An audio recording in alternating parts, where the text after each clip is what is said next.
Taste the Daily. புதிய பேருந்து நிலையம் அமைக்கப்பட்டிருக்கும் கிளாம்பாக்கம் வரை மெட்ரோ வழித்தடத்தை நீட்டிக்கும் பணிக்கு திட்ட அறிக்கை தயார் செய்திருப்பதாக மெட்ரோ மேலாண் இயக்குநர் சித்திக் IAS தெரிவித்திருக்கிறார். புதிய தலைமுறைக்கு அளித்த பிரத்யேக பேட்டியில் அவர் இவ்வாறு கூறினார். மெட்ரோவில் பயணம் செய்யக்கூடிய பயணிகளுக்கு வாட்ஸ்அப் மூலமாக டிக்கெட் பெறக்கூடிய வசதி இன்று தொடங்கப்பட்டிருக்கிறது. இது குறித்து நம்மோடு பேசுவதற்காக மெட்ரோ மேலாண் இயக்குநர் சித்திக் IAS நம்மோடு இருக்கார். நாம் அவரிடம் நேரடியாக பேசுவோம். சார் வணக்கம். சென்னை நகரில் மெட்ரோ ரயில் சேவை ரொம்ப பயணிகளுக்கு ரொம்ப யூஸ்ஃபுல்லாக இருக்குது, ரொம்ப ஃபாஸ்ட்டாக ட்ராவல் பண்ணிட்டு இருக்காங்க. இப்போ நம்ம வாட்ஸ்அப் மூலமாக டிக்கெட் பெறதுக்கான வசதியை தொடங்கி வச்சிருக்கிறீங்க. இது பயணிகளுக்கு எந்த அளவுக்கு கொஞ்சம் யூஸ்ஃபுல்லாக இருக்கும் சார்? ஒவ்வொரு நாளும் கிட்டத்தட்ட 3,4 லட்சம் பேர் நம்ம இதில் பயணம் செய்கிறார்கள்.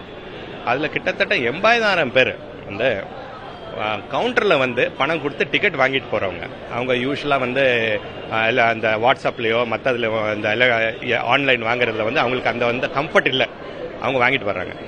அவங்க வசதிக்காக இப்போ என்ன செஞ்சுருக்கிறோம், நாங்கள் இங்கே கவுண்டரில் வந்தால் கூட அவங்க அந்த நம்பரை அவங்க ஃபோன் நம்பரை பஞ்ச் பண்ணனா, அந்த ஃபோன் நம்பர் நாங்கள் ஸ்டோர் செய்வதில்லை, அதை பஞ்ச் பண்ணனா அவங்களுக்கு அந்த நம்பருக்கு அவங்களுக்கு டிக்கெட்டை வாட்ஸ்அப்பில் அனுப்பப்படுகிறது. தமிழக அரசு கிளாம்பாக்கம் பேருந்து நிலையத்தை பயன்பாட்டு கொண்டு வந்திருக்காங்க. இன்னொரு டெர்மினலாக அங்கே செயல்பட்டு இருக்கு. இங்கே மெட்ரோ ஸ்டேஷன் வேணுன்றது எல்லாருமே டிபெண்ட் பண்றாங்க. ஈவன் ஆம்னி பஸ் அசோசியேஷன் கேட்கறாங்க. இப்போ மெட்ரோ நிறுவனம் என்ன திட்டமிடல நம்ம இருக்கிறோம் சார் கிளாம்பாக்கம் குறித்து? இதுக்கு அந்த ஏர்போர்ட் இருந்து கிளாம்பாக்கம் வரை அந்த மெட்ரோ ரயில் வழித்தடத்தை நீடிப்பதற்கான ஏற்கனவே நாங்கள் ஒரு டீட்டெயில்டு ப்ராஜெக்ட் ரிப்போர்ட், அதாவது விரிவான திட்ட அறிக்கையை தயார் செய்து அரசுக்கு சமர்ப்பித்துள்ளோம்.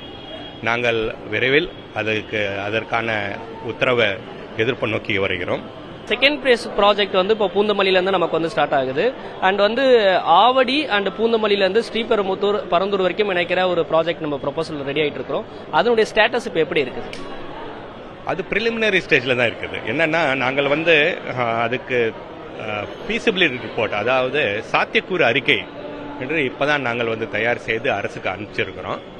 மெட்ரோ ரயில் பயணிகளுடைய வசதிக்காக பல்வேறு திட்டங்களை தொடர்ச்சியாக கொண்டு வருவதற்கான நடவடிக்கை எடுக்கப்பட்டு வருவதாகவும், அதேபோன்று கிளாம்பாக்கம் பேருந்து நிலையம் வரை மெட்ரோ ரயில் நீட்டிப்பதற்கான சாத்தியக்கூறுகள் என்ன என்ற அறிக்கை தயார் செய்வதற்கான பணிகளில் ஈடுபட்டு இருப்பதாக தெரிவித்திருக்கிறார். புதிய தலைமுறைக்காக ஒளிப்பதிவாளர் கேசவனுடன் செய்தியாளர் ராஜ்குமார்.